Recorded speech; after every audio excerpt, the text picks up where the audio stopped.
guys, welcome back to Speedy, Beardy, and the Mole. I'm Adam Ferrara. I'm Tanner Faust. And I'm Rutledge Wood. Yes, and this is our podcast, and we are so glad you are here. We have the most exciting subject matter in the world to talk about in the automotive world, and that is safety. Oh, yes, Adam. boy. I'm super excited about this because, Adam, we found the car for you. And I've been thinking for the last 10, 15 years about what would be the perfect Adam for a car. You're always like, Cadillac this, Cadillac that, throw to bones. No, it is a car that has never killed anyone ever since it was out. And it's not like it's its first year. This car has been out for a really long time. And if you can see the video down there, I'm can see it's a Volvo.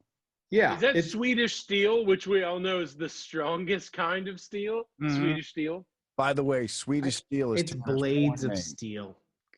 Oh, is that what it is? Blades of steel. Thank you. Oh, it's in car. Is this your backyard, Adam? It's actually my backyard. That was just Adam coming over to get me. Yeah. Oh, this is fun. Yeah. God, I missed this.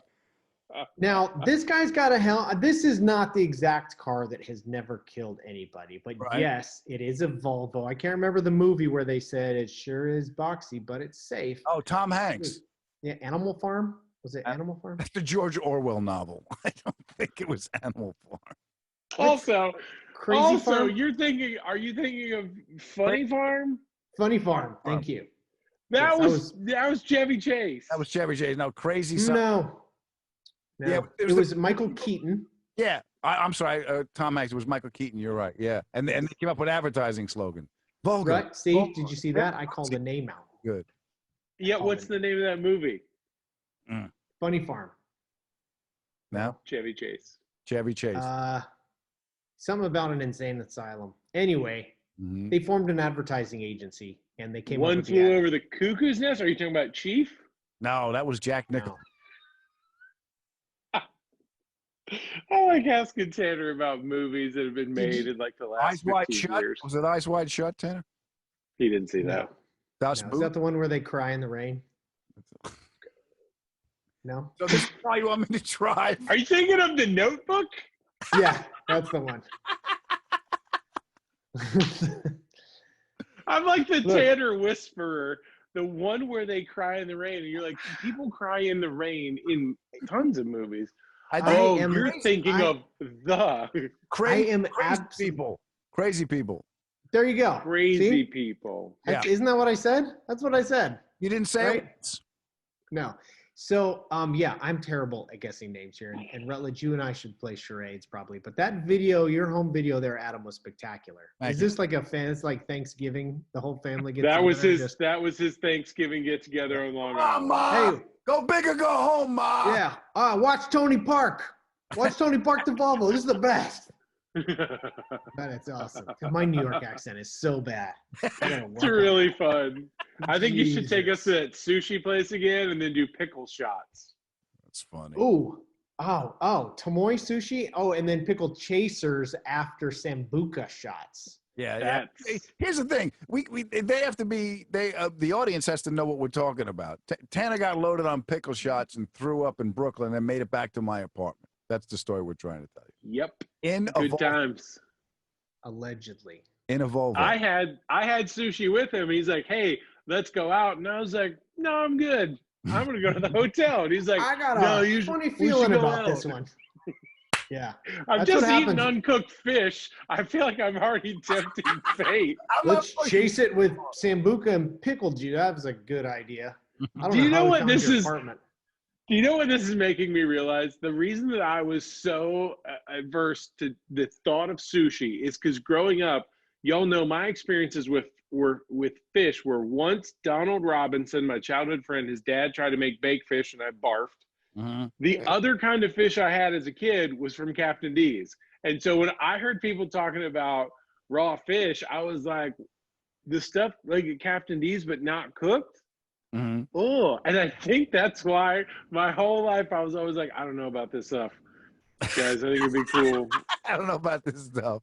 Oh, and then it felt like every time we were landlocked, Adam, didn't you always feel like that's when Tanner wants sushi the most? Like, guys, Oklahoma City, let's get some sushi. Yeah, it's Wyoming. It's a box, Tanner. There's no water. It's Wyoming. First of all, what is Captain D's? Is that like your preacher's fishing house? trip? It's a fish. It's a fast food. Like Long John Silver's. You're not familiar? Yeah, it's like the Filet-O-Fish. You've never heard of Captain D's? I've never He heard was of Captain nuts. D's. That's why they used to call it Captain D's nuts. D's nuts. Don't laugh at that. Come on. They say he's crazy. Captain D's nuts. Shit. And you know what, Captain D? The captain drove a Volvo. Yeah, and that's why he's still alive today. Yeah. Because okay, good. yeah, there is nobody that has died in the. I mean, we've got some safety videos of similar vehicles, and that's the problem when you have an SUV. This is an SUV, by the way, that I'm talking about. Okay. Have SUVs. They tip over. They can tip over. They got high center of gravity. They can get some leverage and tip over. Ooh. Look at that, peeling the can right off the side of that. And here's the oh Jeep. boy, the Wrangler. Oh, that's gonna spill your coffee. That will make you late to work. Yeah. Still want one. Yeah, but Volvo's trying to. They're saying that this new Volvo that they've got coming out this year is going to be the unkillable car. No one will be able to essentially die in a wreck in one of these cars, which, to be totally fair, I don't know if they've met Adam or people like Adam. I got to call BS 100%. Are you kidding me? You just can't defy physics. Oh. And decades of training to crash things. Sorry, Adam. Mm-hmm. Well, to be totally fair, I have some different memories of this than maybe you guys do. There was one time we shot something on Top Gear that didn't make air. Sometimes that happens. And one of them was this Volvo safety system, and they included this inflatable dummy. And they basically were like, yeah, if this thing's going across a crosswalk, it will stop and it won't let you hit a person. So we tried it, and the idea was that Adam would drive the car and then I would go across the crosswalk. But each time we tried it, the car would hit the dummy. Yeah. And mind you, I'm no dummy, Tanner. So I was like, nah, y'all. This crap ain't working. I'm not doing it. Pass. We were at the Compton airport. Yeah, we were at the airport. It was just me. It was me and Rut. And I remember going, all right, listen, you can either go in the crosswalk or eat this sushi. Yeah. I was like, is it from a gas station? Yep. I'll take the sushi. From Wyoming, and he ate the sushi. So the idea is you just walked in front of the car and it would stop itself? The sensor would That's right. It had a pedestrian system that if a pedestrian walked in front of the car, it would stop the car and not hit the pedestrian, except we were unsuccessful in our attempts to make that work. Yeah. It also, that's awesome. We also had something that parked itself. Remember why do I want to say it's a Lincoln? That was the same time. Yeah, it was a Lincoln, and it was like a MKZ or one of those little ones, and we were trying to show it off, and it was cool. But you're also like the whole time you're just like, y'all have mirrors? Like, why do you need this thing to park? I don't want to activate shit. I want to park the car and I gotta go. Yeah. By the way, I could watch this slow motion for days. Did you see the interior of that dummy going for a ride and the face print on the thing? Anyway, there's this is spectacular. The safest car in the world. So you're saying that this is a new Volvo Rutledge. This isn't from their history well, they've got one right now that no one's died in, but they are touting that they've got a car that they believe, my understanding is the new one that's coming out will be unkillable. Not the car. Is this a sore subject, Adam? For or what? Can I rub the wound a little more? It doesn't matter what I say anyway. You're going to do it. So, what was Adam's favorite wreck in Top Gear? Rutledge? My favorite wreck? Oh, for you, Adam. What was your favorite wreck? Do we count jumping the caddy as a wreck? Yeah, that was a wreck. Was fun. That was the first time I ever jumped anything, and I was like, I would do this again. Yeah, that one. How about? Do you remember the most unexpected? There's that one. I remember an unexpected one. That one wasn't that much fun for me because I wasn't in it. The Mustang off the cliff was incredible, but that's honestly, it's some of your greatest calculations as an adult human to make a trajectory like that. No one had ever pushed a V6 Mustang off a cliff with a hang gliding setup on the roof before. I mean, Einstein would have been like, all right, solid move. This guy from New York. Yeah. Didn't see that coming. Good call. Like your style. Yeah, is that Einstein's accent? Yeah, that's his accent. I remember one wreck in particular, which was absolutely unexpected, unplanned for. We were doing essentially like an obstacle course in these cars, and the throttle hung. Yeah. And the kicker was Adam hit a parked car from a previous show, which at that point had somehow made it through. It was like a 190E. That was the Mercedes 190E that I had. Yes. 500 miles for $500. That was one of those ideas that I threw out there. And you were, I think, in a Lincoln. It was definitely a big block car. 69 Lincoln. It was a Mach 3. It was not the Pope Mobile, right? Yeah, it was. It was. Oh my gosh. But it hit one parked car and sent it rolling, remember? Yes. I crushed that 190D up to the C-pillar. And it was in park. It basically broke the transmission and launched that car, and then it smashed another one. But we were already at Adam like, hey, you okay? Is everything okay? Ooh, glad we got away. And then you hear that car finally hit something like 20 seconds later. The worst part is it was so many things happening at once. We had like a tennis ball cannon. Yep. We were throwing crap at him. It was outside of the original studio for Top Gear, and we were supposed to make this course of the cars that we had driven celebrities in. But it was so also, once the wreck happened, the throttle hung, you went to turn, of course, it just kept going. We were lucky to be in a good spot. It smashes that Mercedes. The trunk's gone, and then the Mercedes is gone. So you hear there's like different, you hear the boom, there's the impact. Then you hear Adam slamming the door, who is pissed as hell. Yeah. He slams the door. Then you hear the Mercedes smash into the other car, which then I think sent that car into the edge of the building. There's so many things. And then there's Tanner and I, and you just hear like, because we're not sure. It went from being so funny to so crazy. Then we're like, is Adam hurt? And Tanner's like, he's not hurt. He's really angry. And so then we didn't know where to stand. Like I think that might have been the day I said, in the midst of stupidity, it's hard to know where to stand. That was golly. And it wasn't anybody's fault. It just, sometimes these things happen, and that old ass throttle hung up, and man, alive, were you mad? Yeah, that's right. Because the first time it hung up was when we were drag racing, and I said, "Look, the throttle's hanging. I'll fix it." Here we are. I should have asked when. That's what I should have asked. There he is. Yeah. Oh gosh, I did wreck that. Oh, you know how many Saab owners reached out to me on that one? Just all upset. 3 of them. All 3 Saab they owners all are did. left. Well, they're like, was that an Arrow? Oh my God. No, that had no engine, and it was a salvage, done, flooded, bad car. Mm-hmm. But made for a good. Does it make you feel better? Didn't we do that because we didn't have a jack? Correct. Yeah. Okay. So Appalachian Trail. What a great. Remember that? I had a Mercedes with like cut off exhaust. It was the most redneck salvage title Mercedes ever. Yeah. I had an XJR with the supercharger. That's right. Yeah. That was great.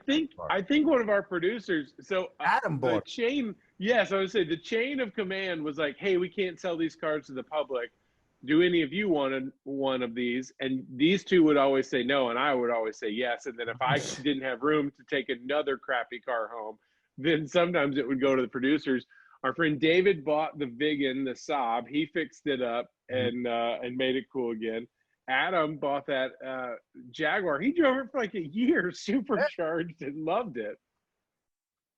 Yeah, and do we have Go Sorry, ahead. do we have a photo of the new XC90? Of the new Volvo? Because that, I mean, if you're gonna get this car, just bringing it full circle. Right. Thank God you're paying attention. I'm still pissed. I'm still pissed the accelerator hanging. I know you are.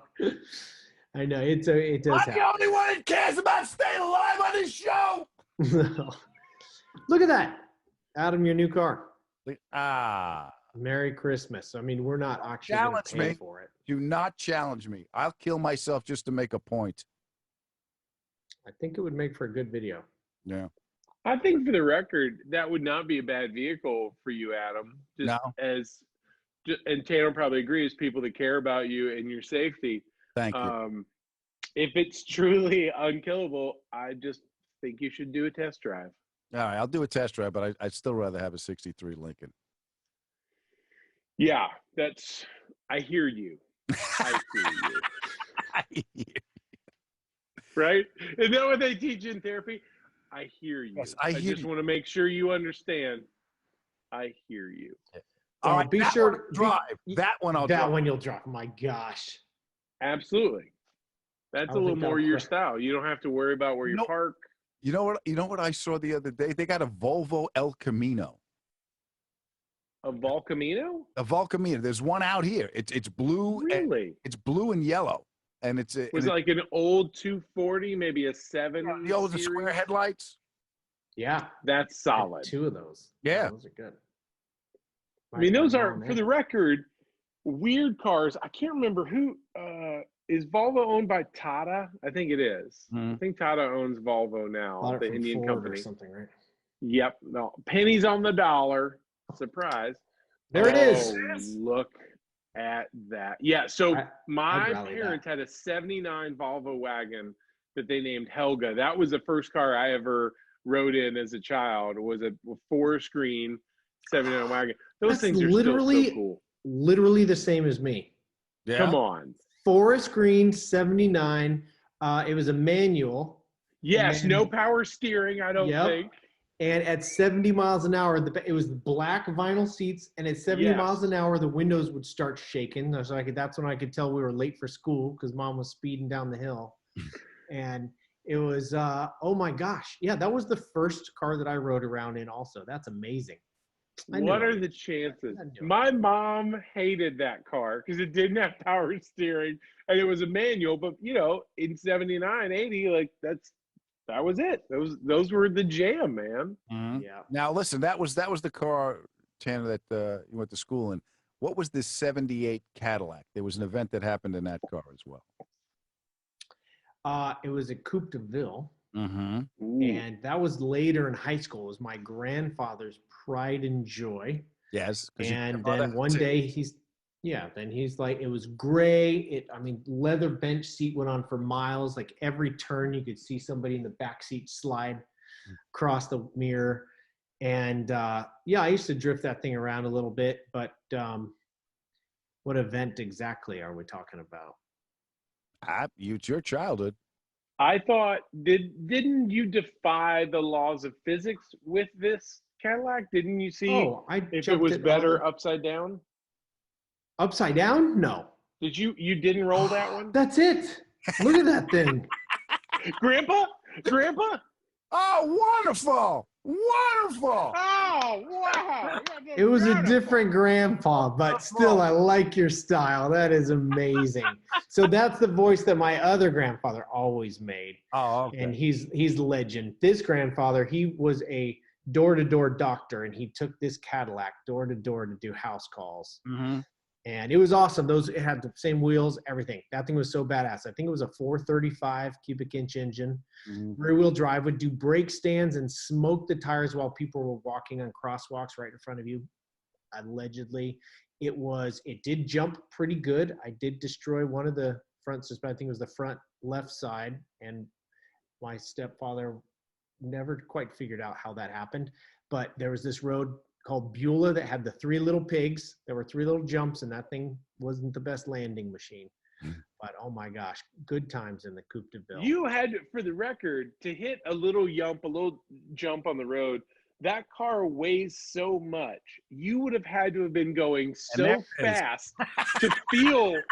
Yeah, he never figured out what happened to suspension. That's weird. Well, my parents ended up donating that car to a demolition derby. Actually, I think they sold it for $500 to demolition derby. Wow. Yeah. And it was a pretty popular demolition derby car. But that thing, they don't make luxury cars like that are 8,000 pounds and glide down the highway. You literally, with one pinky, could flick the wheel and it would spin all the way to lock while the car was parked. Like, it had so much power steering. The windows were so huge. When you put the switch up and got to the top, if you kept pushing, it would bend the door. Like, the motor was like, and would bend the frame of the car. It felt like that car, the door pulls on that car. They were like towel rods. They were like they were. Because you needed the leverage. They were like the whole length of the door. So big. If you were any side, if you were on the uphill, you had to push the door open with your feet. If you're on the downhill, it was like you had to warn people, don't open that. Yeah. Just slide across the bench and come out this side, because they just go dunk straight into the ground. Well, listen, I know the Volvo is touted as no one will ever die in that Volvo, but that '69 Lincoln with even though the accelerator hung, that saved my life. Great. So it's one or the other. Yeah. Yeah. All right. One or the other for you. Adam. I'll pick the Lincoln. I have to be honest. You guys, this was so fun. Let's do it again. All right. Thank you guys for being here. I'm Adam Ferrara. I'm Tanner Faust. I'm Tanner Faust. Wait. See you next time.